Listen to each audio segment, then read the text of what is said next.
Hi, welcome to a Further Inquiry podcast. I'm Matthew Genorio, Editor-in-Chief of Further Inquiry. Further Inquiry is a place for playing gracefully with ideas.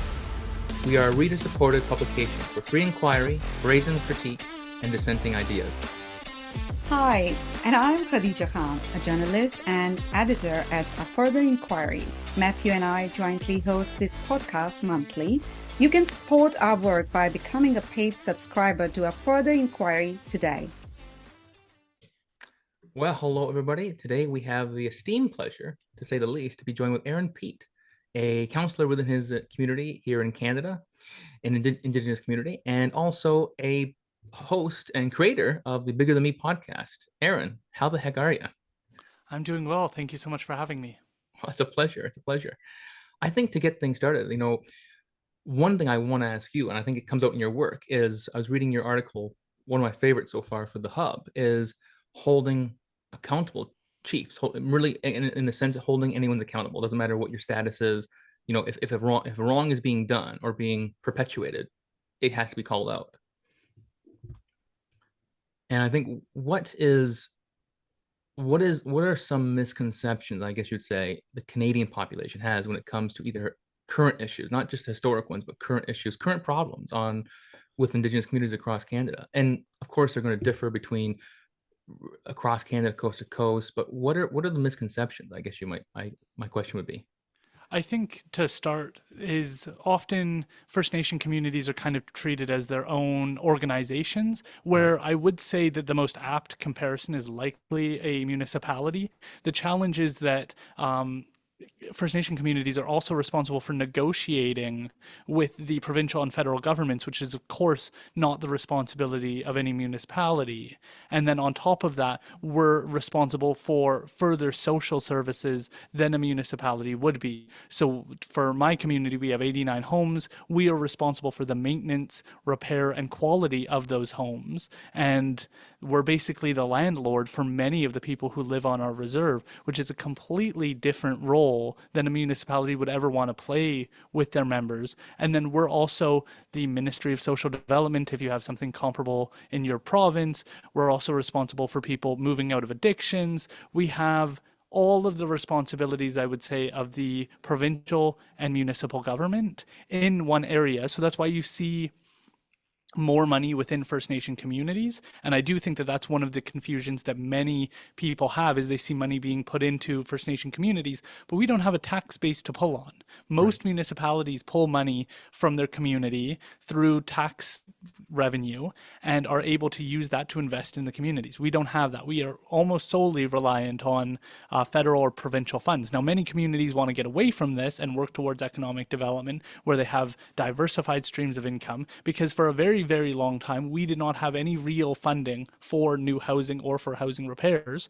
Now that's changed in more recent years, but our ability to get funding for the issues we need to address change depending on the interests of the provincial and federal government. And so we can't, if an issue isn't at the forefront of Canadian politics, it is not getting funded within a First Nation community, which makes us more vulnerable to the changes in political party or in the issues of the day. The other piece is we are, in many, many cases, we are politically voted in, democratically elected individuals with none of the coverage that a municipality gets, that a province gets, that a federal government gets. And so there's less scrutiny on who the people are being elected, and there's very unclear platforms. So when I entered my community and decided to run for council, I decided to host all candidates meetings, post on social media and talk about the issues that I wanted to address. But typically in First Nation communities, it's based on your last name, and you vote in your family member, and that family member is meant to represent the interests of your family.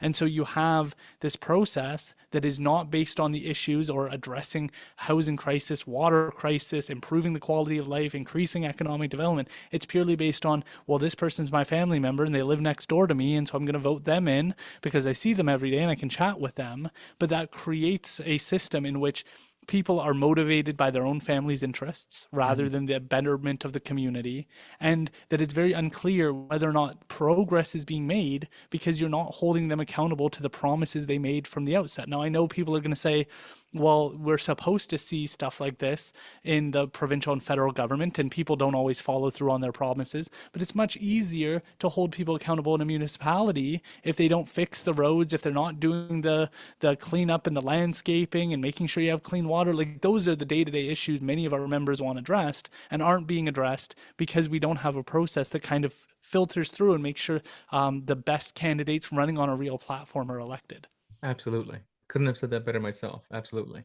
And do you think is in keeping with that, especially with the current day-to-day issues, is now my mind is going toward the federal government largely, but also I'm thinking probably could be a mixture of federal and provincial issues. Is it also present, and I would just say historic, infantilism and romanticization of what the issues are or what um, past wrongs, current issues are, as opposed to just addressing the issues based on this is wrong. It's an ethical thing or a moral thing. We need to fix it.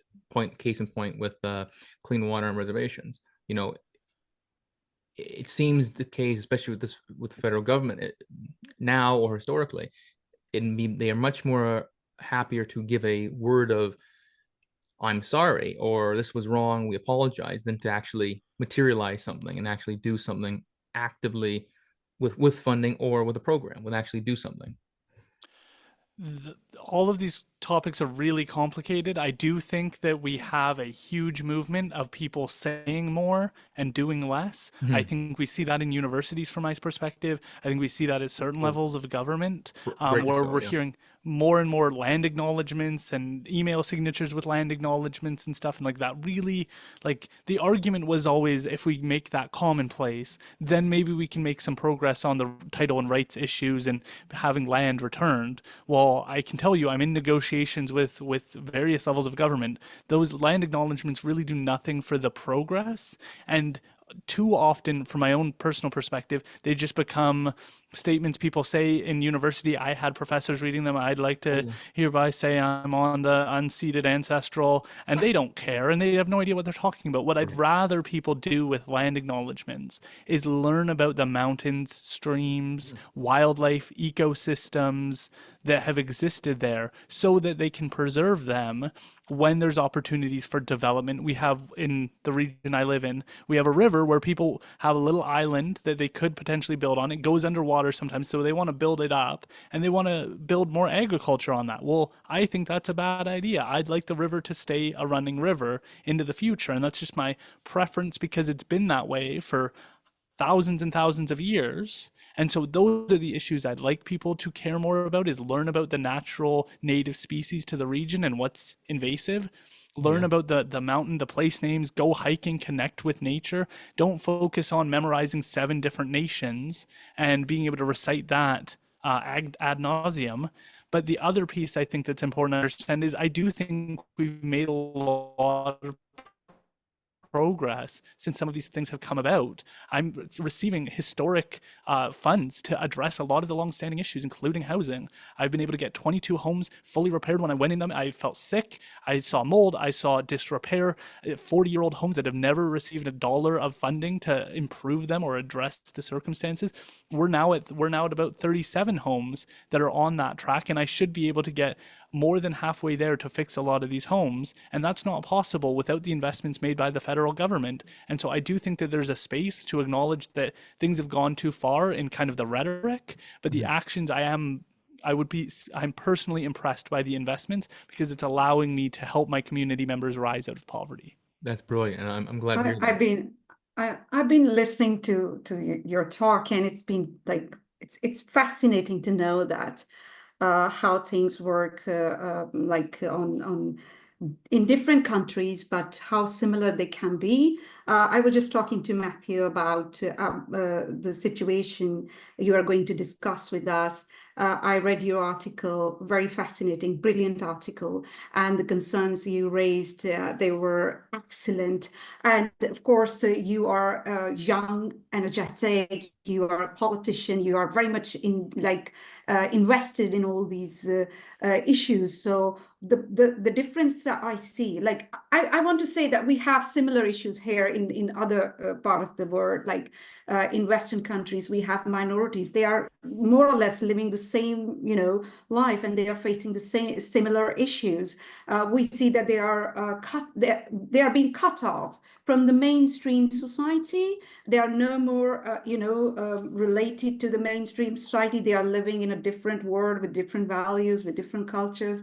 And the difference I see, like in your situation, in the situation we are having here in the UK, more specifically, is that I see a young person, politicians, are very energetic and very enthusiastic, and very much interested in resolving these issues. Whereas the young people on this side here, we see like in UK from minority background, they are very much interested in politicizing issue rather than resolving those issues. So how do you see these things? That do you think that issues, when they are politicized, it's like less likely to be resolved? I think that there is a gap. I think when I was coming through my undergraduate degree, I would have probably fallen into that category of politicizing things because they're not tangible enough for you to solve, but they are abstract enough for you to complain about and raise. And when I joined council, I very much viewed it as a weight on my shoulders that when the council sort of put the housing portfolio on me, even though that wasn't my background, it was economic development and law. They wanted to put that on me to see how I would fare with such a complex portfolio. And so I took that on. And then from that day forward, I treated it like every home where people are living in a circumstance that I wouldn't feel comfortable with is on me. And it's not on them. I don't get to put the blame on anybody else. I ran for council. I took on the responsibility. And so now it's on me. I lost a patch of my hair during the first 6 months of being on there because of the stress. I'd go into these homes and I'd be incredibly depressed afterwards and know that I'm going back to a home that I enjoy, that's comfortable. And so I didn't take a break over Christmas. We really didn't have a large Christmas that year because I was so focused every day on addressing this. I was going into the band office, writing up the application, going into homes, making sure we knew which ones needed to be prioritized. And so that was an incredibly humbling experience. To actually put the full load, the full responsibility on yourself is something I don't think young people always get the opportunity to do. If you're talking about immigration, man, that's a complex topic to really get into and try and solve. If you're talking about housing across a province, or a region, it's very difficult to solve. Luckily for me, this was something I could address because there was no higher authority than me for my community. It's about 650 people. Our reserve is a relatively reasonable size. It was something I could dive into and take full responsibility for and then take action on that. I don't think young people always have that opportunity. They see the issue, they want it solved, but then when they're met with another team and everything becomes, well, this team thinks this is the solution and this team thinks that's the solution, it's very difficult to kind of move something forward without getting sided on a team. And I don't have that issue with my community. So it was humbling and gave me the opportunity to kind of look at things with a clear mind. But I would give you the credit. It's fair to say that you look at these things with a different perspective, because I have seen people, young people in politics, and very much vocal, very much in mainstream, media outlets and so on and so forth. But their focus has always been about, pushing a narrative that is more about being victimized than, becoming a part of the mainstream society.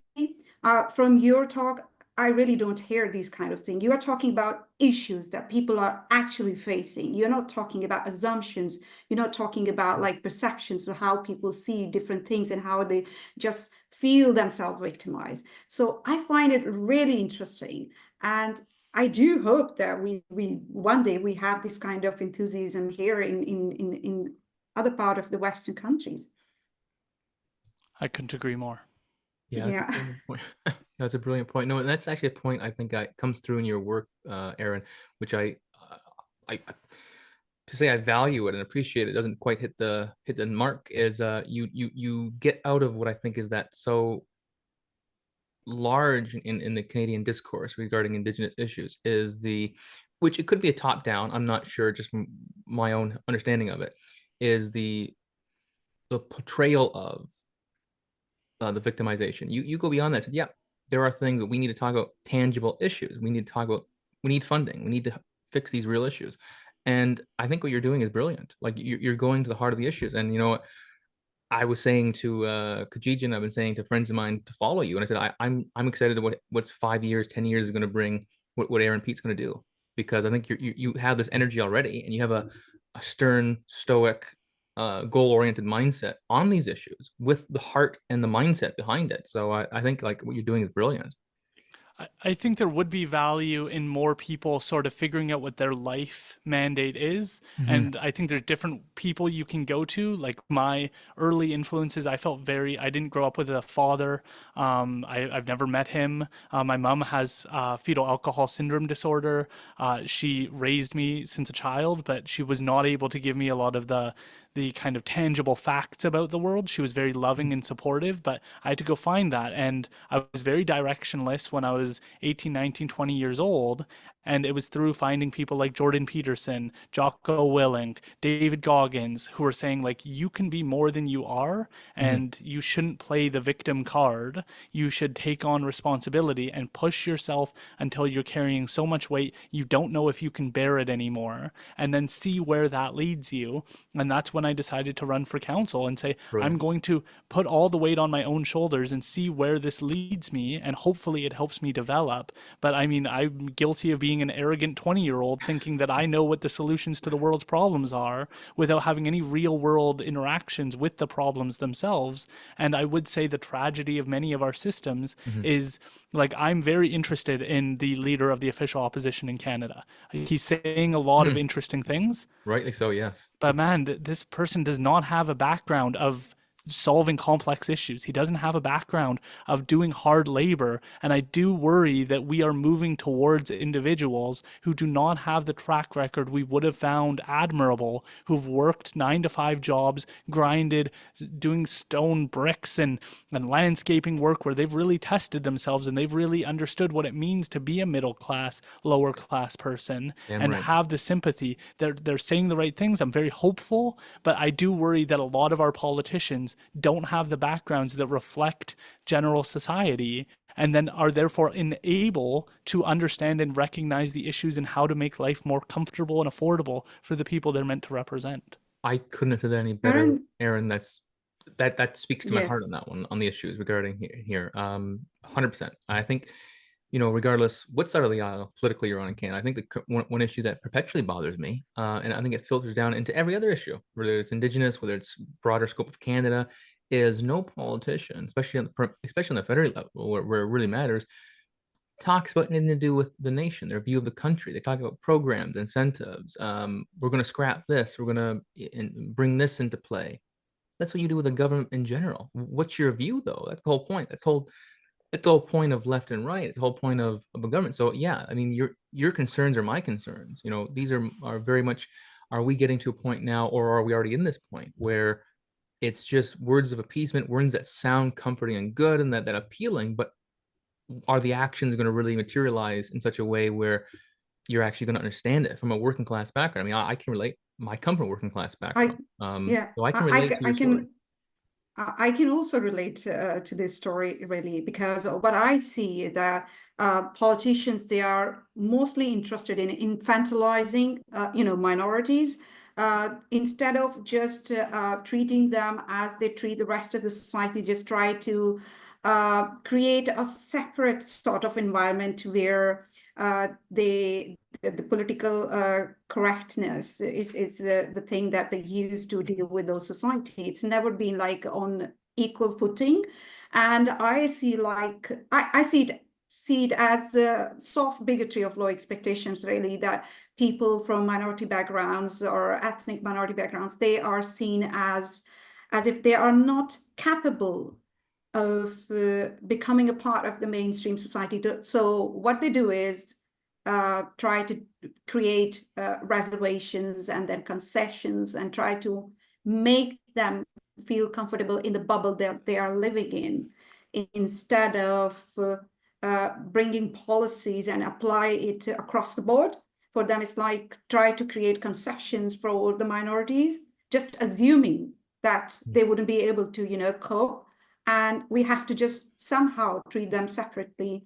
And I want to ask you, Aaron, do you think that this infantilization on like that is being carried out by the politicians, I can understand like this is the exactly same thing is happening in Canada, is unhinged and uncontrollable?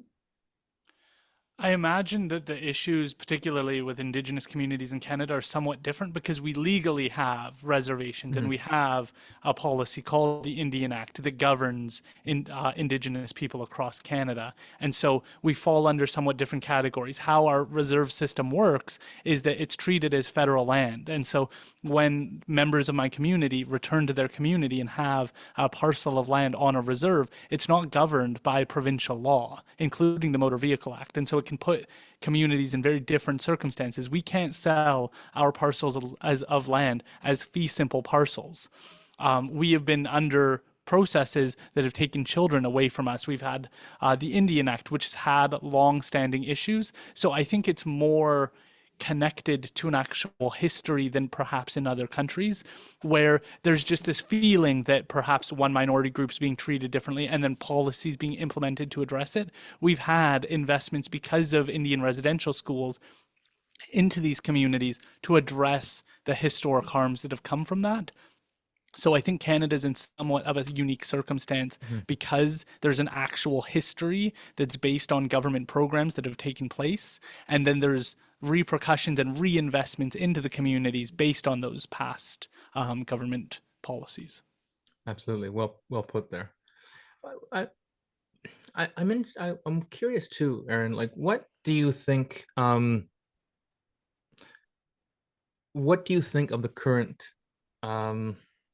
processes, state, I guess you might say, of the truth and reconciliation process is it stagnant at right now, or are we going in a good right direction, or is there needs to be reconfigured altogether? I'll tell you that I don't pay too much attention to like the calls to action of the Truth Right. and Reconciliation Commission. I don't pay too much attention to the calls to action of missing Indigenous murdered women and girls. And that's not because maybe the policies or the ideas aren't good. It's because my mandate is to represent my community and to solve many of the issues my community faces. And when you start to talk about like there's hundreds of First Nation communities across BC and even more across Canada. Like I don't know how, and I'm interviewing the national chief in a few hours here, and I'll be asking her like, how do you process trying to have a mandate for so many communities across so many regions that face so many different problems? Because I can't wrap my mind around that. Like, I like being able to say, okay, so right now we were displaced from where we lived. I can tell you exactly the road that we have photos of from the 1860s that we had homes where we existed for thousands of years. We were moved to a different spot. It was off the beaten path. It was more rural than we would have been in. And then they put a highway through. And so it's very difficult for my members to get from where they live to the local grocery store. Many Indigenous people working as a Native court worker don't have licenses. And so they have to drive illegally to take their kids to school, to go to work, to go to the hospital, to do their day-to-day life. They may have to commit a crime in order to go and do that. Now, a lot of people will say, well, why can't they just get a license? And I agree. Many of the clients I worked with, we'd work to get them relicensed. The challenge is that they can have fines up to thousands and thousands of dollars, and they're on social assistance. And so that barrier can prevent people from being able to pay off the fines, to get their license back, to address their life. The other piece is I think we need to build trails. So I've built an active transportation plan. So there's walking paths, biking paths, hopefully that we can get investments for so people can make that journey without needing a vehicle. But right now, I would not recommend anyone walking down the highway to get to the local grocery store. And so these are some of the challenges I can address locally to solve a lot of these problems. but I don't know how people start to go, I'm going to start to solve housing across Canada, because you need those players in every single community to play ball. There's funding coming from the federal government, but if you don't apply for it, nobody's knocking on your door and saying, hey, we're looking at your housing and it's pretty terrible. You should Hmm. probably like submit an application. And so there's no accountability for these communities who just aren't applying for any funds. When I Absolutely. joined, we were not applying for any funds to repair homes, even though the funding was on the table. And so you can blame the community, but it's very difficult when the people who are running have very low levels of education to be able to know how to submit an application. It's a complicated process. When you're applying for 15 homes to receive repairs, you have to get a home inspection, you have to get an inspection from an FNHA person, you have to be able to have a contractor go in, you have to have a request from the member. Like, it's a process to go through, and that organizational ability is easy for me because I have a law degree, I have a like an undergraduate degree. It's not a complicated process to me. But for someone who has a grade 8 education who got onto council, it's not always fair to say, well, they didn't apply for the fund, so it's on them. And so I think there needs to be a more clear relationship between organizations like AFN, the provincial government, the federal government, to check in with these communities and go like, hey, what's going on? Like, we're looking at your community, but from the rhetoric that's Right. taking place, people are afraid to say anything or to judge people.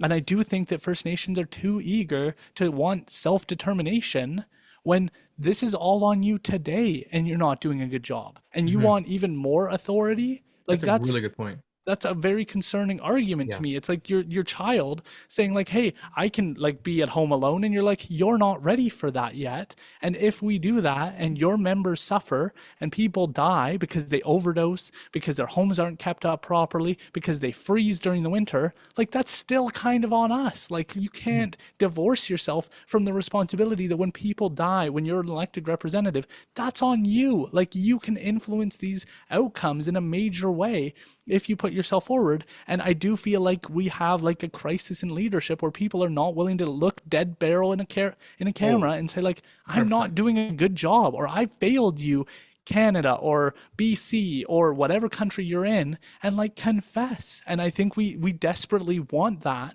because we know things aren't going well.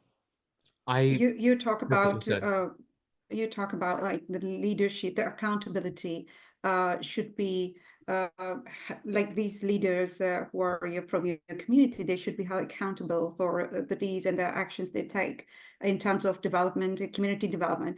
I want to ask, like, it is very much obvious that politicians, they are reluctant in in interfering in these issues, because for them it's like it's the community and that we have given them funds. Now it's up to them how they utilize it, and there is very less possibilities or likelihoods that there are checks on them. But can you imagine a prospect in which there could be a mechanism of holding the leaders of your community accountable from within the community? Do you think this scenario can be applicable in this situation?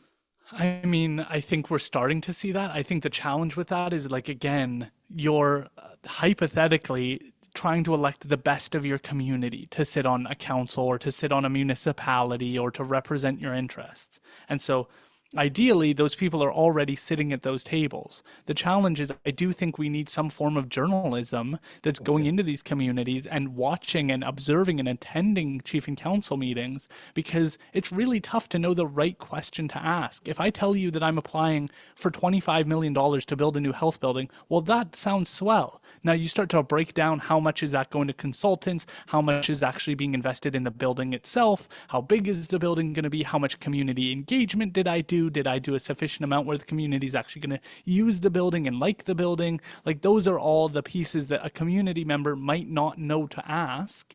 And I do think at a certain point it's unfair to blame the electorate for some of the more complex issues. Like, if you go to your constituents and go, well, how do we do the tax policy? Like, that's kind of unfair. That's a very complex issue. And if you put Right. some of these things on the local level, like, they're not going to have the solutions. And there's ways we go about doing that. We build committees. We try and build other infrastructure around the leaders to make sure they're held accountable. Right. And the challenge I think we face at a broader scale is there's lobbyists, there's think tanks, and there's these people who have no interest in what people actually need, telling governments what people need. And I think that that's a pathway down the primrose path, because not all of these people view their accountability to being towards Canada or the UK or anybody. Their job is to improve things for whoever's funding them, not for the people. And I think those are pieces that our democracy may not have accounted for when we were developing all of these processes. Is Right. there's whole teams, like, I can hire a lobbyist to go pressure the federal government. That makes me uncomfortable, because I wouldn't want somebody lobbying me on behalf of some industry. That's Mhm. not appropriate. But as you get higher and higher levels of obscurity, you're allowed to do those things, and that's just taken as like, oh well, we just hired this lobbyist. When you watch something like CTV, you have people from think tanks sitting down and telling you what to think about the issue, and that concerns me, because those are not pieces of a democracy. Absolutely. Well, you raise in my mind two questions that I want to, and you're actually prepared to talk to about this. Is from what I've read, from what I see online, social media especially, but even in articles and so forth, there seems to be, and maybe it's just the selections of things I've read and watched, a quite notable, quite big gap between the generations of indigenous communities. Like you, for example, and perhaps somebody who might be an elder, how the thinking process, it's not necessarily good and bad between young and old, but different, politically and intent wise different. Is that like, does that create a barrier too between, like, let's say what you wanting to do, which I'm fully behind what you're doing, man. Like I think Aaron, you're, I said it before, I'll sing your name to the rafters. You're doing a great job. But does there become a generational barrier between what needs to be done and what currently you're working with? No, and I think that's a very interesting point, because there's a dichotomy between Mhm. First Nation communities and the general public. I think if you look at like Canadian society, the interests of elderly people across Canada and the interests of youth across Canada are completely at odds with each other. Mhm. Elderly people, they want more, like, housing prices to go up higher so that they can sell, and when they retire they have a huge piggy bank to pull from for their retirement. And young people want those numbers to come down so they can afford to buy a house one day. And there's no synergy or relationship between those two generations. Whereas for First Nations people, including my culture, it's very important that we take care of our elders. So the Mhm. interests of our elders are not at odds with the interest of the younger generations. We view them as very closely linked together. And when I'm talking to the elders within my community, they're all very excited, because they've been waiting for somebody to carry the torch. And as I said, I think community to start to go to law school, to become doctors, dentists, and go succeed. You need a clean house that you can trust is going to be well enough where you don't have to worry about mice, rats, cockroaches, or other um, vermin. Then Right. you need good food. And a lot of our communities are still struggling with getting off of McDonald's, Subway, snack food, processed foods. And then three, you need to be able to pull on wisdom and learn from other people. And that's the challenge again with the reserve system, is we're all in the same boat. Like, everybody who lives on reserve, they're all on social assistance, Right. or they work for the band office. Your neighbor isn't a doctor or a lawyer or a judge or somebody where you go, maybe I could do that one day. Maybe I can move in that direction. And so you have this challenge where, like, how would somebody ask to become a doctor? Like, who would they speak to? Well, they'd have to go 100 kilometers into town to talk to somebody who would know about that. And then, is that doctor invested in your success, or are they just talking to you because you asked to speak with them? Like, it's not a relationship that you've built over years where you're like, how did you get Right. into this program? How did you take this? And so I think the elders are looking for leaders, and they're willing to share that knowledge. But I think the challenge is we have so few elders and so many people who need that wisdom. But I do think that our communities are closer linked, and we view ourselves as more connected to those individuals. Like, I'm building an elders lodge. That's going to house Oh, one room wow. for an elder and then one room for somebody to take care of them. Hopefully knowledge passes on through those processes. but I can tell you that seniors homes, they don't create extra spaces for people to take care of, like a loved Right. one to take care of them. It's like we're shipping them off to that house over there, and they're going to go live with a bunch of other old people, and it's going to be people who've never met them taking care of them. Like these are changes within the culture that Mhm. lead to this separation where elderly people go like, yeah, I'm not invested in these other people. Like I'm invested in my comfort and the quality of life I've earned. And this is also partly set up through the process of you work 35 years and you retire and you have a comfortable retirement. So Right. many people sacrifice their whole life on the odds that their next 20 years were going to be very comfortable. And now basically young people are saying we would like you to give up some of that comfort so we can have something at our table, and that puts them at odds with each other. And I think we need to reconcile that, and I think we're starting to see that when people go, I can't buy a house myself. My mom is going to be moving in with me. She's going to have a basement suite. She's going to live with me probably the rest of our lives. Looking at our family as not like we ship them off once they turn 20 or Mhm. we stop talking to grandma when she turns 65. Like rebuilding those kinship relationships, I think will become more important. Here, here. Well said. Well said. I think Yes, what you were it's saying really impressive. as to the differentiation between the greater Canadian society and Indigenous communities, is that kind of a gap of knowledge, both historically, like when we're in school, like say just high school, primary school, even too across Canada, there seems to be, and I think it's quite fair to say there's a huge gap of stuff we don't learn about Indigenous history in Canada, Indigenous rights, the Indian Act, everything.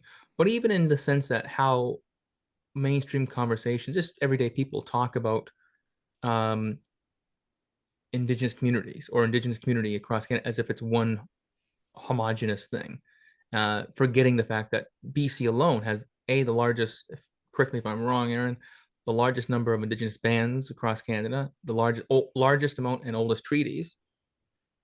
And you go from one end of BC to the other, you have different culture, different history, different language. I mean, that to me, I think most Canadians I don't think realize that. They think of it as one homogenous community when there's so much difference in like in the truest form of diversity in the most brilliant sense. I agree. I think that is the case. I think that's more a human proclivity, like to break down people based on like their individual attributes is a very complex issue. Mhm. Overall, I think there's more similarities than there are differences, but I'd say the same about like Western democracy and indigenous communities. Like the goal True. was always to have a good leader Mhm. leading the community. It was never a goal to have a bad leader leading the community. So we are overall, and I've always thought this is more similar than we are different, but the differences can be Right. really beautiful and really profound. And I think the excesses of both need to be reviewed. Like you're right, I don't hear a lot of people talk about when the two cultures met during colonization.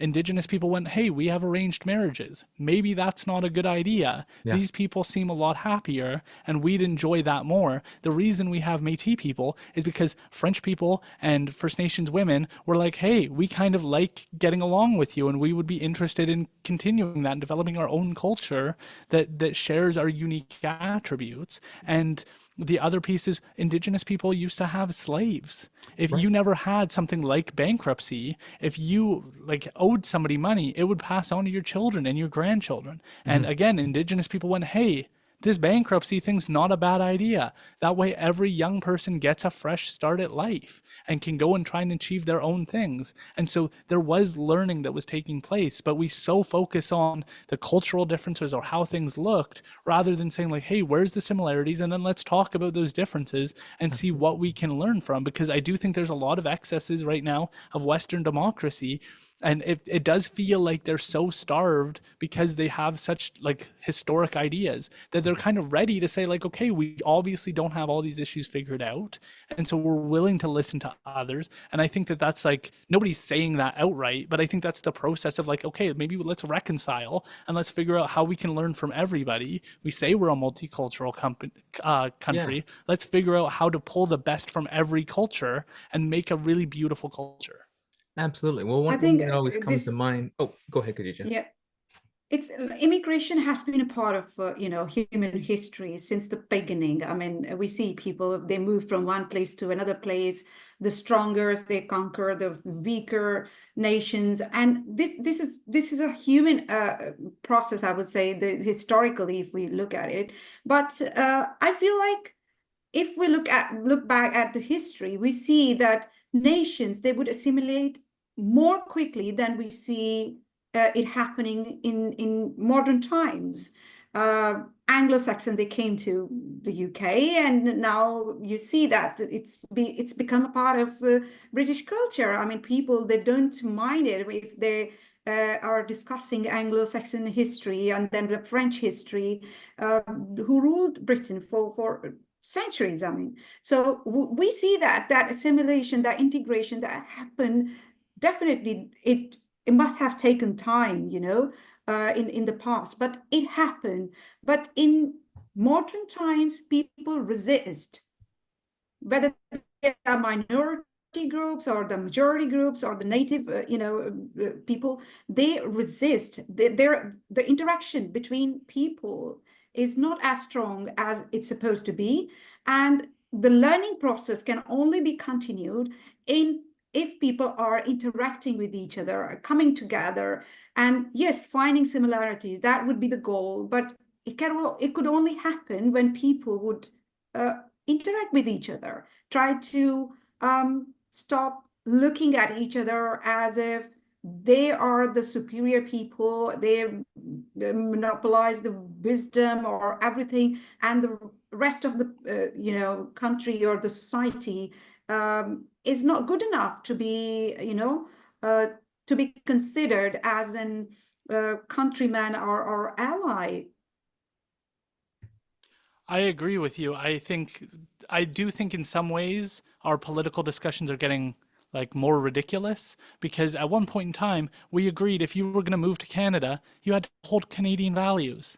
Right. And then unfortunately our prime minister comes forward and says like we do not have a shared narrative. And it's like this is just not the Wow. case. Like Right. we can agree on certain things. I can agree that certain horrible atrocities have taken place in this country, but that our aspirations on where our country's going haven't changed. Just because people didn't live up to the value doesn't mean that the value shouldn't exist or it was never agreed upon to begin with. And I do think that people who've come up through some of these universities have gotten very good at having talking points and not very good at actually meeting with people and figuring out what we all want. Everybody wants a nice house to be able to raise their kids, to go on vacations. Like we have a shared narrative. Yeah. And when you look at the United States, they were perhaps the best at it because they have this idea called the American dream. And if you're moving there, you're probably moving there for that narrative. And if you're not moving there for that, then they probably don't want you in their country because that's their value. And we've kind of done away with that and said like, well, if you bring in enough money, we'll let you in. Well, if you're going to check these boxes, we'll let you in. And it's like, well, the thing that matters the most is that we all have this goal. And unfortunately, it seems like we're facing some tough times where we're going to have to talk about like how do we all work together against forces that may not have our country's best interest at heart, and we all have to agree that that's a good thing that we're all going to do together. And that seems to have gotten lost somewhere where we're not invested in our neighbors' circumstances. We don't bring over that cup of cream to our neighbor if they need something. We look at everybody as like, well, you might represent this other group and I'm not a part of that group, so I don't care about you. And I think that's a fracturing of our culture in a really negative way. We don't read the same newspapers anymore. We don't agree on what the issues of the day are. So we've kind of fractured ourselves. And now it's like we don't know who the other people are. And it has tie-ins biblically of this idea that like everybody's speaking a different language now. We're not sharing the same language on what the issues are and how to work together and how to rise above these things. And there seems to be some hopelessness in people where like, I just bought my first house, but everything I heard before that was like, well, young people can't buy homes. That's going to be really hard. Like people aren't going to be able to do it. And it's like, hey man, like we've overcome World War II. We've overcome World War I. Like we've overcome some stuff here. Could we have a little bit of faith in the young people in our generation that whatever the challenge is, we're capable of overcoming it? No, Brilliantly I said, Aaron. agree with Brilliantly you said. that yes, it's impressive, the input of yours in this discussion. I mean, really, people, they don't want to come forward and take a first step. They want to and then try to commence the conversation. People, they are living in ghettoized, community enclaves, I would say is the right word to say it. There are enclaves, really. People don't want to step out of those enclaves. And then we see people, they have this narrative about shared narrative is very absurd, because I see it as humane, values that we have in common. People who have humanity and then tolerance. These things are not westernized, ideals. These are humane values, and only a society consists of human beings. It can be a society when there is tolerance, when there is humanity, when there is, looking after each other, these kind of compassionate ideals that exist. Only that society can be a human society. Otherwise, we see theocratic states, we Mhm. see totalitarian states. People don't live there as human. They are really living there as objects. And their rights can be taken away. They could be subjugated, and they could be humiliated and denigrated by their states. So saying this, that we don't have a shared narrative, I think it's a ridiculous thing to say. And it's, again, it comes to that point where they look at the minorities, or in your case, the First Nation, you look at them and just somehow they assume that they could not be a part of that narrative that we as a mainstream society hold. We are more capable of, having these tolerant sort of things, but people from minority background, they somehow they lack this ability. And I think it's, again, that thing is soft bigotry of low expectation, in my view, that they don't see people from other backgrounds as equally, tolerant people who espouse the values of tolerance and free speech. And they could be, brought to those could be brought to that point where they can, get along with the rest of the Mhm. society. It's not necessary that you just assume and then just stop working in that direction. And Right. that is not taking us anywhere. It's very regressive, in my view. Yeah. I mean, one thing I see too, and you hear a lot, and I see a lot in Canada, is something I find probably not so surprising, but very telling of the time we're in. It's probably not new, but it's become more emphasized under this government, federal government, is people will make brash assumptions about indigenous issues historically, presently, just by talking with one person. That one person's experience of whatever topic of their conversation is somehow the whole community's experience. And I think that's a horrible thing. That it negates the possibility for contrast, negates the possibility for stories being told, negates for truth to actually come out, for conversations to happen among everybody. And then you see, I mean, one thing I'm reminded of at that point is the you're talking about commonalities and shared values, Aaron, is the the commonality and the shared values of when in the early days of colonialism, particularly of the British, obviously, is the common law, and how common law had so much commonality with indigenous laws, oral traditions, common law too. And I think most people don't even realize that. Most Canadians don't realize this. They don't realize the nuance, the contrast that is very present in history, regardless of what history you're talking about, but especially regarding um, the crown relations and indigenous issues, communities historically. And one thing that makes me really been on my mind for quite a long time now is even from the communities across Canada who are Christian, and the ones who especially are Catholic. It's not just Catholic; it's an indigenized Catholicism, which makes it even more profound and more beautiful. In the same way with, like, there's Irish Catholics and Italian Catholics, and I remember shortly after the in Kamloops, on the everything that occurred after that, there were churches being burned, and I remember in Parliament The prime minister stood up and said, it's horrible, but we can understand, and cabinet members, we can understand, given the situation. The presumption was that these were indigenous individuals burning these churches, but it ended up being just some random vigilantes or activists, uh, English Canadians, non-indigenous, who did this thinking they're doing something just and right, and because it's who had no idea of the history, had no idea of anything, and were committing these atrocities, ironically and horribly, to the community. I mean, we need to realize there's more commonality. There's contrast, but there's more commonality at the heart of who we are as human beings. We're not interacting with a different species, a different planet. We're interacting with fellow human beings, and we have shared values. I mean, The there's a lot. irony is, yes, sir. Please go So on, Aaron. the first piece is we have a church. Mhm. It was built by our indigenous elders. Mhm. It was attacked after what happened with the 215. People do not put two and two together. They don't ask questions Yeah. before they start throwing rocks at windows. And so it will be that church's 100th anniversary in 2 years. And I'm doing everything I can to get it restored and repaired Really, so we 2 can do a re-grand opening for that building and recognize a lot of that history. Right. The other piece that you kind of touched on is like we have this issue where we want to solve something.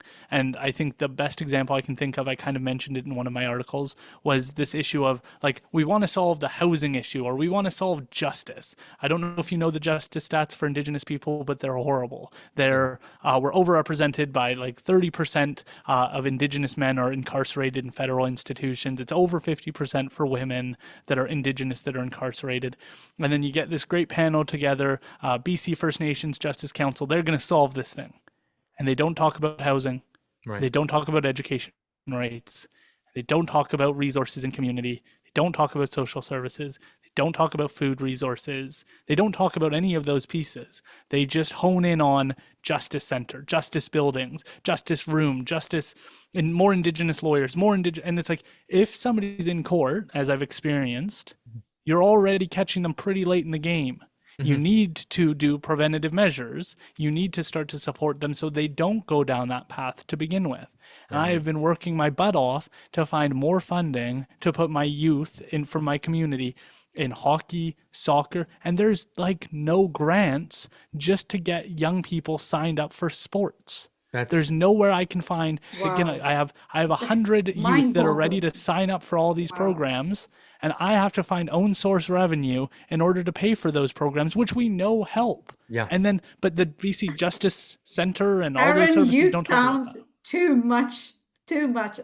too optimistic, I would say. For them, it's like it can be true for them because these politicians, the Western politicians, whether they are Canadian or they are British, they want to see people from different background as victimized. They don't want to see them actively participating in politics, in sports, and they want them to just come as if they are the miserable being, and they want some help from them, not the right, not the equality. It's just help. They want them to be in that phase, and you are too good to be true for them, to be honest. That's a good point. Yeah. That's the reason. Yeah. So for them, I mean, for me, it's like so interesting and so fascinating to hear these, all your talk and these arguments. I mean, people, if they go down this path, I mean, we will all make progress together, and our societies can be much, much, much in better situation than we are in right now. I guess the only comment I'd have is like, I think the challenge, Elon Musk mentioned this like a while back, but we don't have a process to review old laws. Like each law should have a term date that you have to review it and reapprove it for it to continue to exist. And I also think we don't have like verification on all of the programs we run, whether or not they're delivering. Like we just don't expect that from our governments. Right. And so they do this meeting, they do a big conference to talk about justice, and like they don't have to prove that they've impacted any of the statistics. And it seems like I'm interviewing the premier for my community shortly, for my province shortly. I'm going to ask, like, how do we fund these programs so significantly and expect nothing in terms of like the statistics dropping, because you mentioned earlier that like people have anecdotal experiences, and I think Right. anecdotal experiences speak to the statistics. They help people grasp the statistics. It's very hard if you start throwing out numbers for that to, like, if I say 30% of Indigenous men are incarcerated, like, you don't know any of them. They're not a real person. They're not a person you know on the street or a neighbor or a friend. It's just a number. Anecdotes can help with that. But we have so many nonprofits who pour in funding, and like they're not accountable. Like, they don't get shut down if they don't deliver the program properly or well or have some sort of impact. And that's where governments are supposed to hold them accountable and say, like, okay, you host a youth program, like, how many youth are better off, and prove it, and not prove how many people attended, prove what their experience was, and was it better, and did that lead to them not joining a gang or doing drugs or going down a negative path. Like, prove your value to us and we'll consider refunding you. But if you don't, you're done. And we don't do that to any organization, federally, provincially, to make sure lives are improved. Damn right. I think there's for those who are running the programs and the organizations, I think, it's my own thinking of this, I think the intention is to keep things at a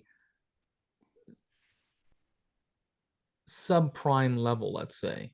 We're not going to have things get to the point where people are going to be self-sufficient, communities are going to be efficient, because then we're out of a job. Then we don't have a program to give. Then it's like with so much, I think in the current zeitgeist we reside in for quite a while now. If Indigenous communities, for the point of this conversation, across Canada, if everything were to actually be accountable, we had the data, we looked at where the progress is going, well, you have a lot of people now who work for the province and for the federal government who are out of jobs, organizations that don't have to exist anymore. So I think there is some sort of,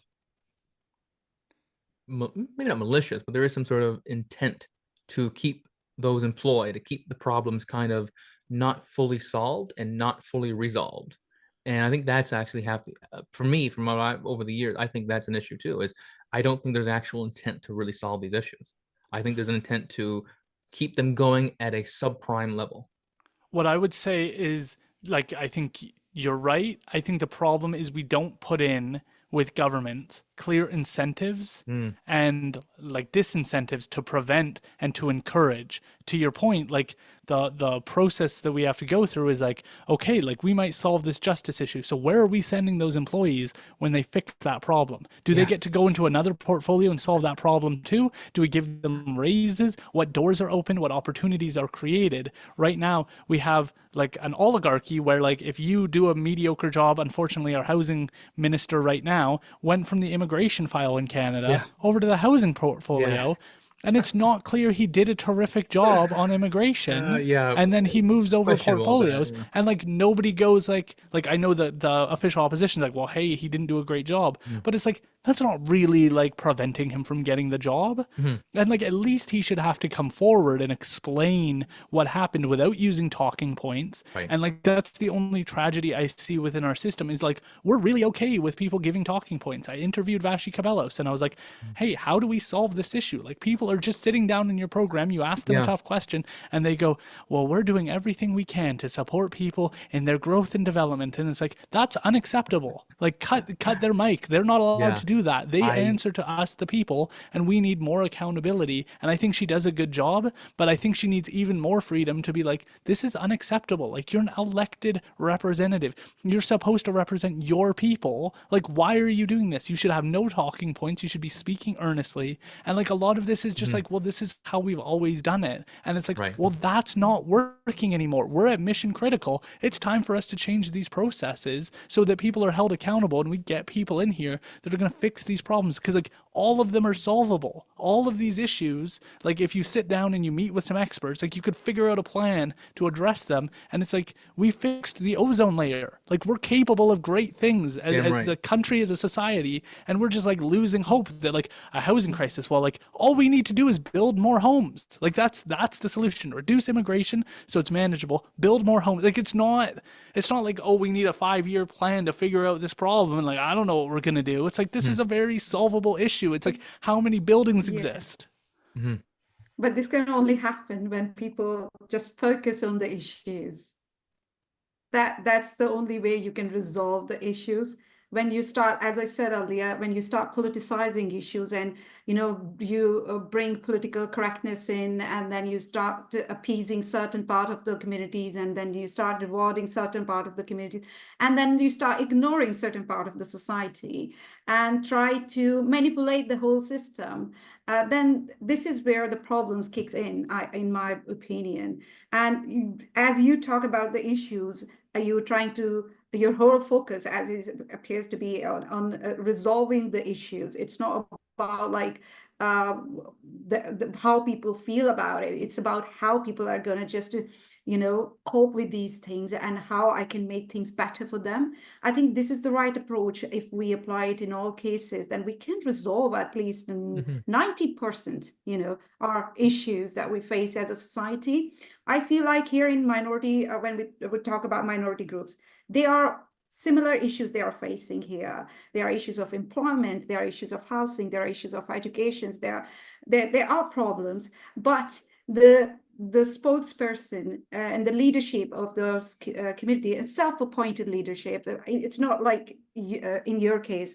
Here in the West, they are self-appointed, and then they speak for the whole community, and then they bring all sort of politicization of different issues that serve them, not to the society, not to the community, but to themselves. And they just manipulate the whole system.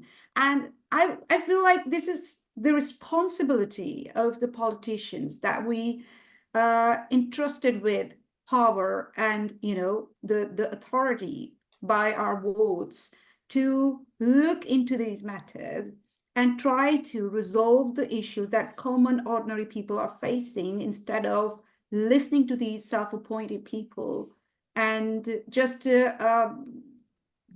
being distracted, I would say, and not be focusing on the issues.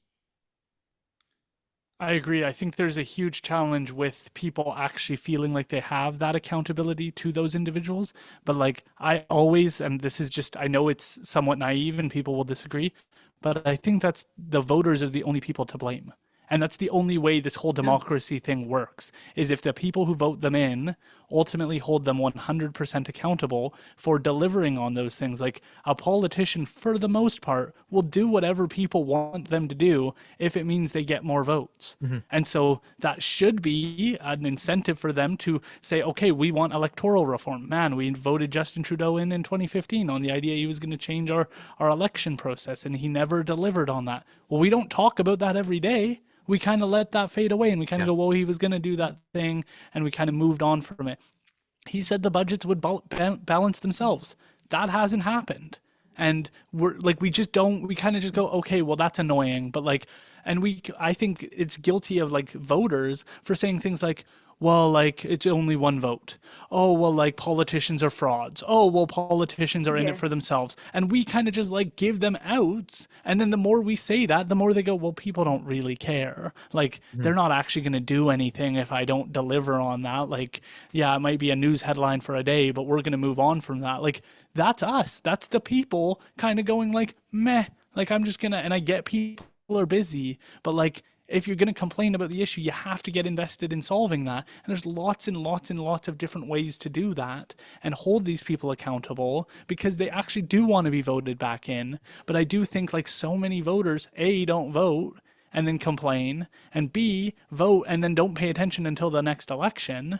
And this causes so many issues, and we need to look at like, how do we as people actually get involved, because that continues to be an issue in every democracy.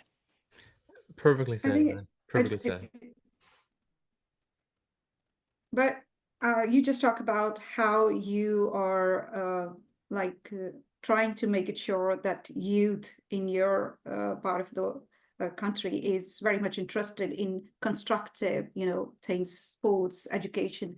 I think it also comes to that education point, because what we see that here in the Western countries, people are very much brainwashed into being, passive, not being active in politics, not being active in social activities. For them, it's like all about you. You are you have left them vulnerable, I would say, and it's very easy to manipulate them. It's very easy to brainwash them.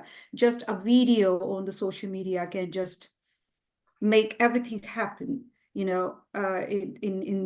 these societies. And this is a tragedy where people who can motivate these young people and bring them to the table to take part in the discussion, those people, they are not doing their job, or they are not interested in bringing youth, to the table, because they want to just manipulate the whole system, and they want to run the whole system as it is. This is the problem, that people are not being educated, they are being brainwashed. I think the only other thing I'll just like mention on this note is like the other challenge is a lot of the things that developed the systems we exist in that we kind of just like talk about like they should be this way, like federal, provincial, municipal governments, that was invented like 100 years ago. Like Yeah. this is not like the system that it needs to continue to be if we want things to make sense. Like municipalities are considered in Canada creatures of statute. They answer to the provincial government.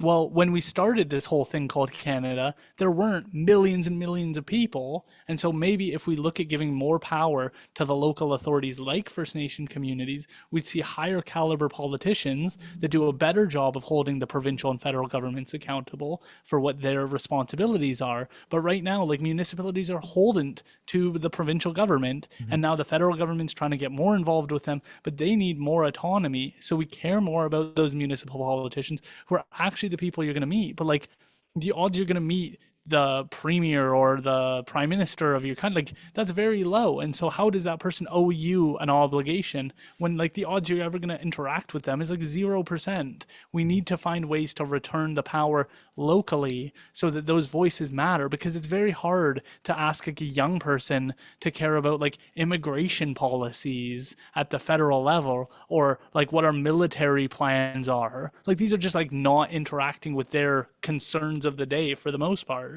And so you see less buy-in, but it's because the problems are so obscure and like disconnected from anything they could actually be involved in, where for the most part, like my members come to me, they go, hey, my road's all uneven, I need to get that fixed. Hey, like my kid wants to go to university and like we don't have funds to do that, how do we do that?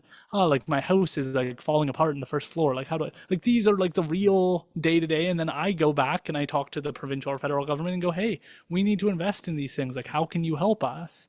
And like reminding people of what their role is. But I do think we just have a huge crisis of hope in our country, around the world right now.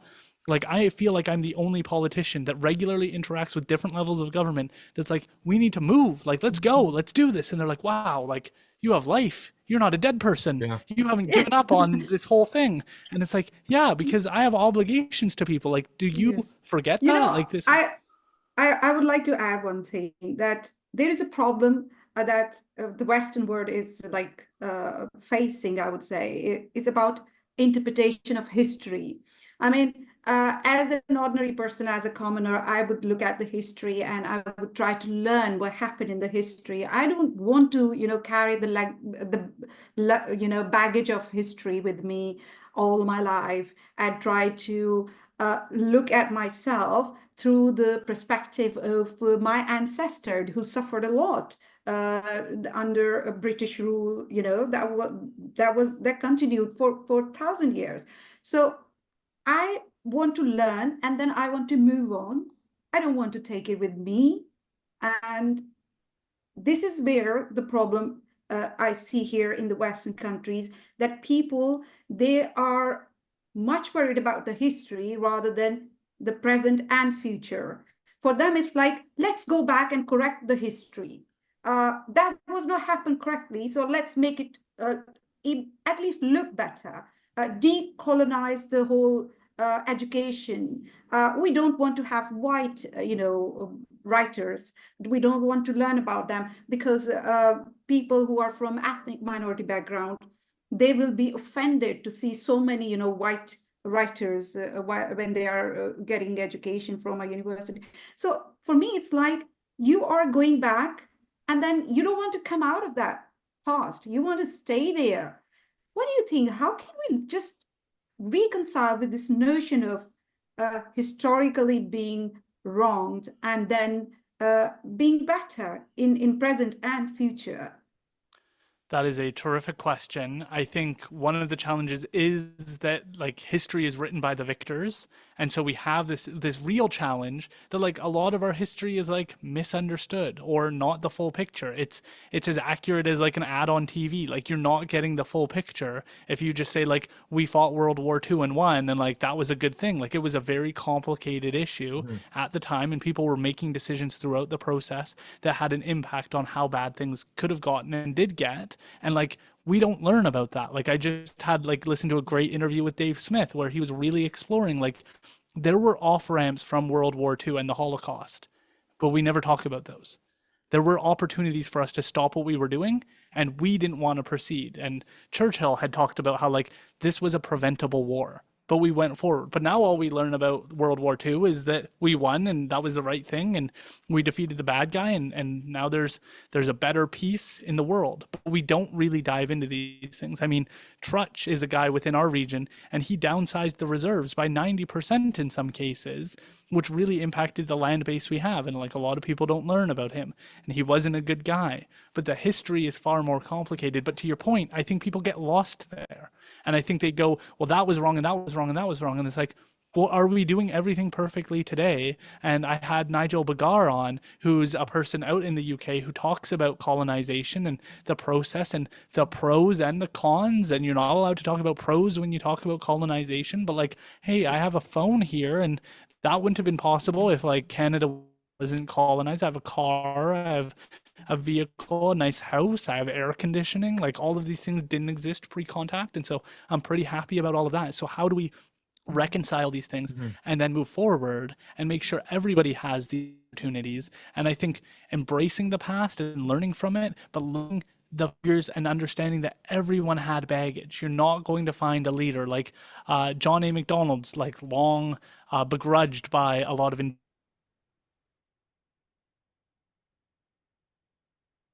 way, and like we want to help with that, and that was his perspective. Now I think he did a lot of those things poorly, and like it was a government program that was across Canada, so it wasn't implemented well.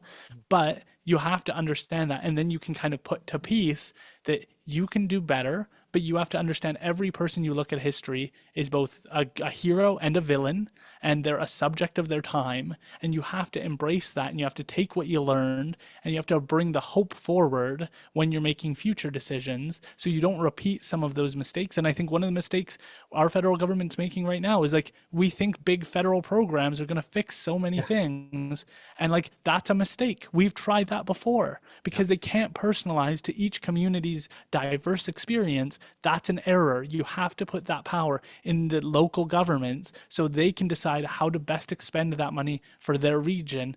And they have a vested interest in it because they live there. They actually have to live with the real world consequences of the decisions they make. And like Trudeau or Pierre, they don't have to live with those consequences. If they're out on their land out in Ontario, like they don't deal with the consequences here in BC for like what their decisions made for us. And I think like that's a lesson of history. You can move forward without carrying all of that. But I think like there's too much to learn about history, and there's so many crazy nuances that like you can get lost there, and you have to find a way to pull what you can and what's useful and what you learn from, and remember that there's admirable people from the past, and then move Yes, forward. Absolutely. I mean, I agree that's with where I you. think Absolutely. Totally that's agree with you. that's And where I I just think want to say, identity politics is that's where I think yeah, identity politics need to be tossed yes, to the side, because as you said there, yes, there's contrast, there's no one is a straight shooter in history. No one is a person who's going to be righteous and all good, all perfect, nor all bad and all evil. There's going to be contrast.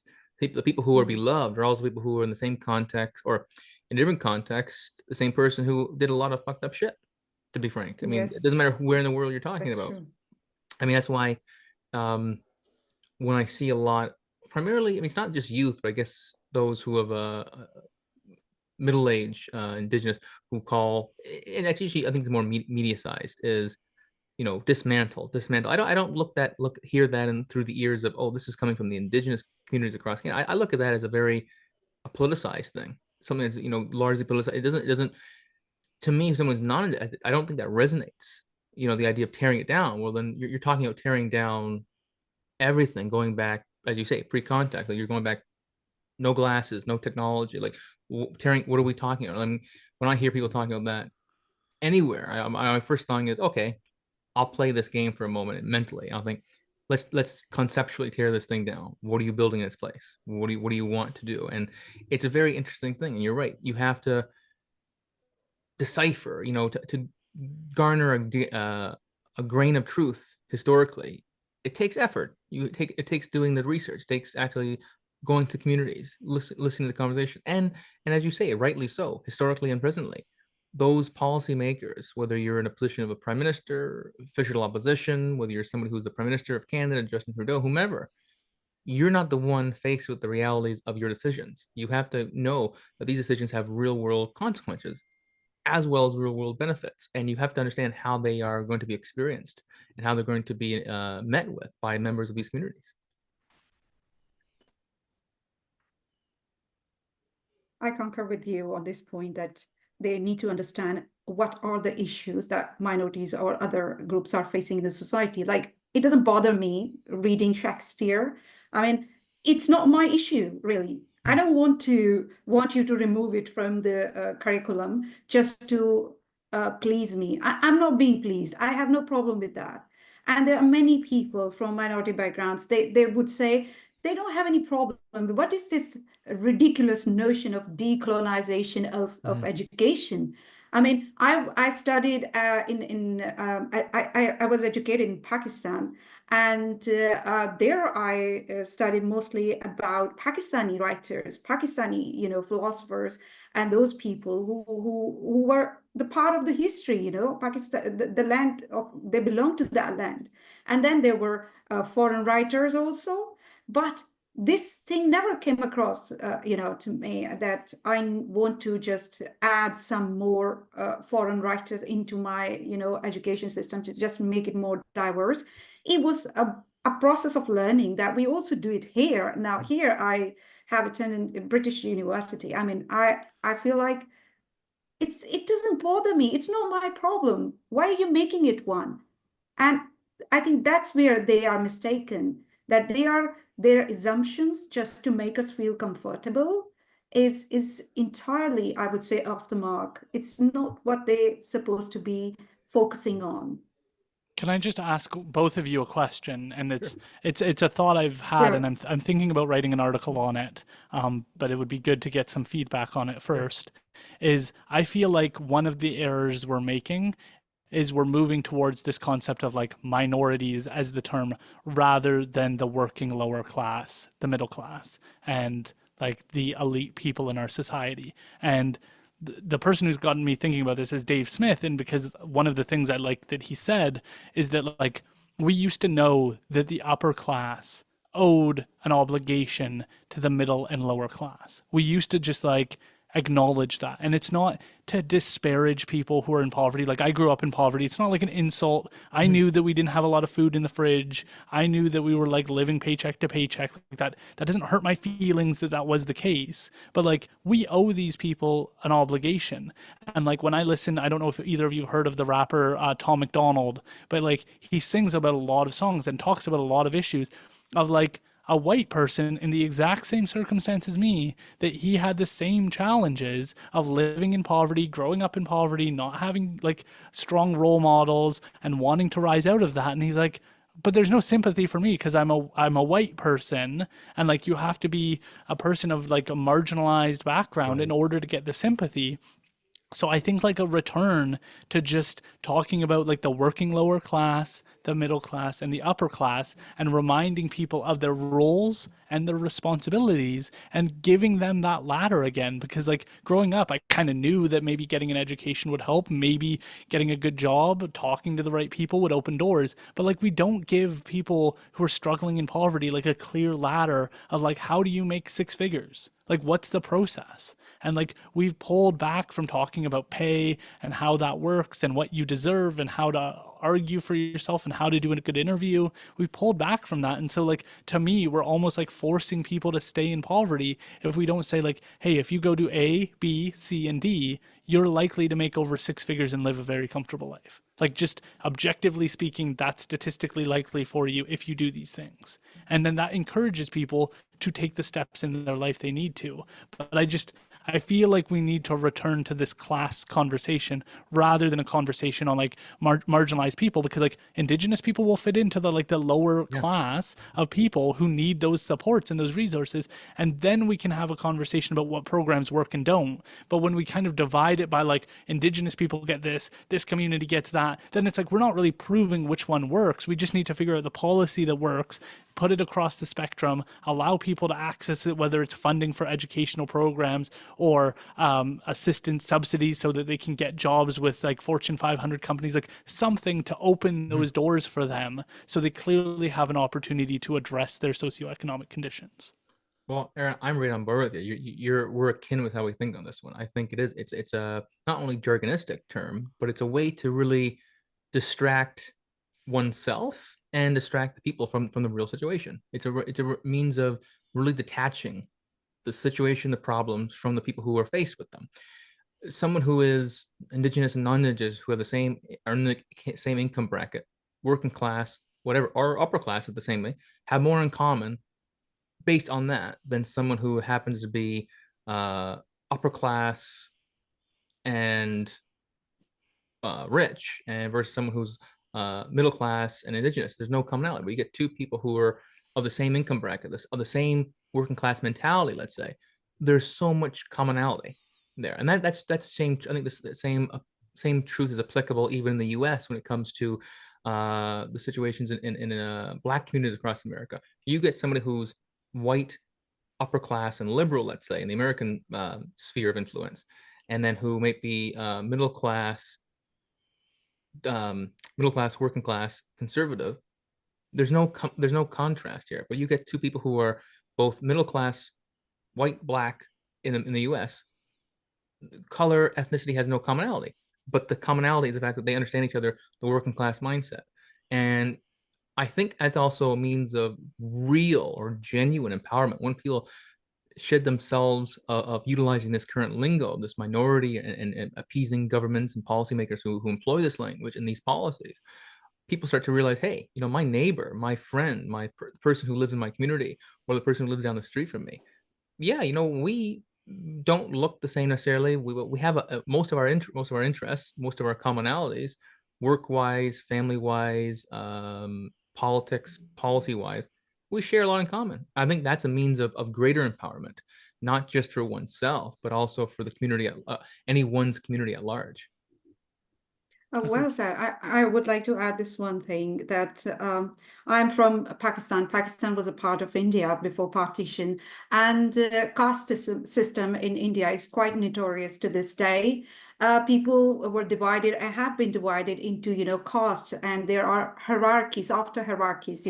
People, there are divisions after divisions, and after all these divisions that they have made, in their society, what we see, and these divisions do exist in Pakistan, not as they are like under the same labels as they are in India, but they do exist in Pakistan in the same intense manner, and people do suffer there because of these divisions. So I feel like when you divide people into groups and then label them, it's the way of controlling people. It's not about working for people and working for their development. It's like controlling them and trying to manipulate, their grievances and turn them to your own advantage. This is how I see it. Here in the West, what we see that there are minorities. I mean, I detest this word minority, really. I don't want to be called. I mean, people, when they ask me, like, what is your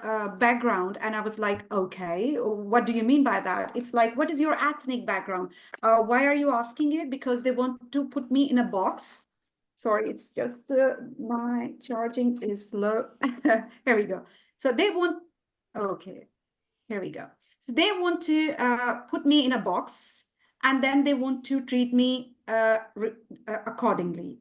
That's the thing that is happening at the moment in the Western society. And when it comes to the white community and the people who identify themselves as white people or white community, these communities, whether they are people are well off, or they are working class, or they are living in poverty, they are looked down upon.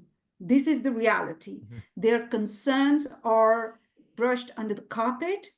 They are not being heard. I mean, it's like you are just making the majority of the society, you're sidelining them and just painting the whole, community as oppressors. And then they have oppressed communities. Those communities are called minority or ethnic minority communities.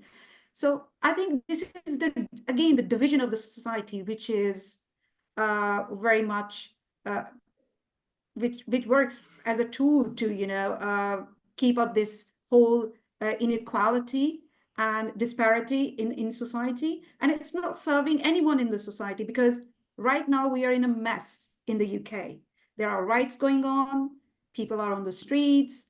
I mean, there are far right groups, there are Islamist group. I mean, they are wreaking havoc right now on the streets of the UK.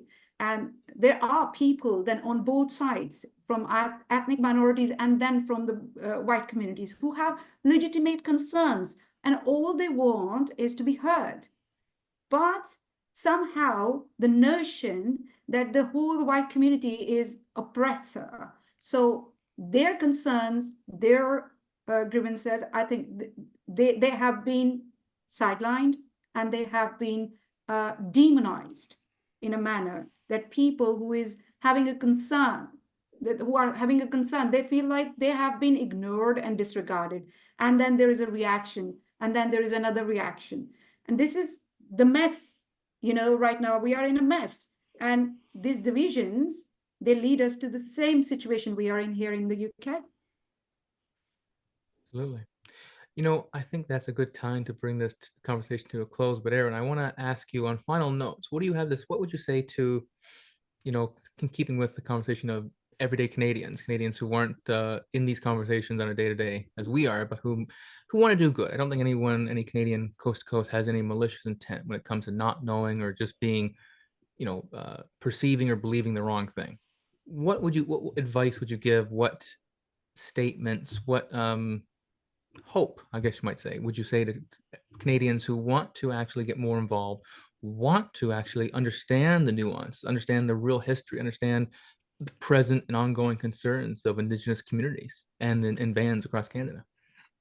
Yeah, what I always say to this type of question is always that like reconciliation in indigenous issues is not like everybody's issue. Not everybody needs a reconciliation Right. plan. I think like it's really important that people just go reach their own full potential, whatever that looks like. Like aim for something really high and then start to climb towards it. It has to be something that excites and thrills you, and that's something that motivates you every day that you want to rush back to.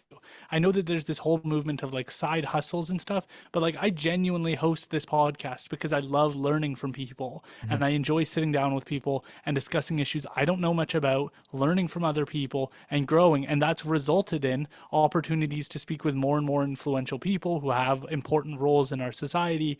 And I enjoy that, but that was never the intent. The intent is always to grow and self develop, and you have to find what that looks like for you. Some people view that as gardening, some people view that as hiking. And the more you start to invest in those things, the more you join conservation groups and start to get involved in taking care of the land and starting to worry about how we're having an impact. And whatever door really excites you, it will have downstream effects of Mhm. improving broader society, as long as it's something pure and something that you think is worthwhile. I think a majority of the time that has a downstream effect to affect politics, to affect, like, I don't think everybody should go into politics and try and solve an issue. Right. You solve that by being a good citizen, by being a good neighbor, by being involved in your community in a good way, in things that interest you. You don't have to go join some club because you have like a moral obligation. You can just do the things you love, and then if there's opportunities to get more involved, do that, and then that will have broader effects. But not everybody needs to have a political plan or a process for how they're going to get involved in the next election or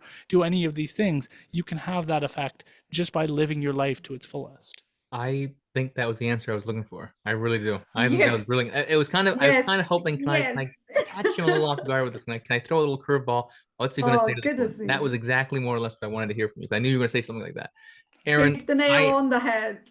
you as I said at the top of this podcast, I'm very inspired by you, and I'm not Mm. inspired by a lot of people who are living today. More people who are from the past. But you're someone who gives me hope as a Canadian. You're someone who inspires me, and your work is something I look forward to it 5, 10 years down the road. And I already am throwing my hat in the ring to the Aaron Pete campaign for federal office someday. So Not gonna happen, but I appreciate it. I appreciate the kind words. I I appreciate you will. having me on. Absolutely, and Yes, I do say this it's to been it's a let's keep huge in touch pleasure to because I have would like you. to be Yes. there for the 100th anniversary of the church in BC. When Oh, you guys are having the celebration, I'd like to make an appearance there and shake your hand in person because what you're doing is, as far as I can see, absolutely needed, much overdue, and you are a very notable voice right now for all the right reasons. And I will be there in spirit. sounds good. Thank you both for taking the time out of your day to speak with me. It was an Yeah. honor to Thank chat you about these so issues. much. It was so fascinating hearing you. Thank you so much. Thanks a lot.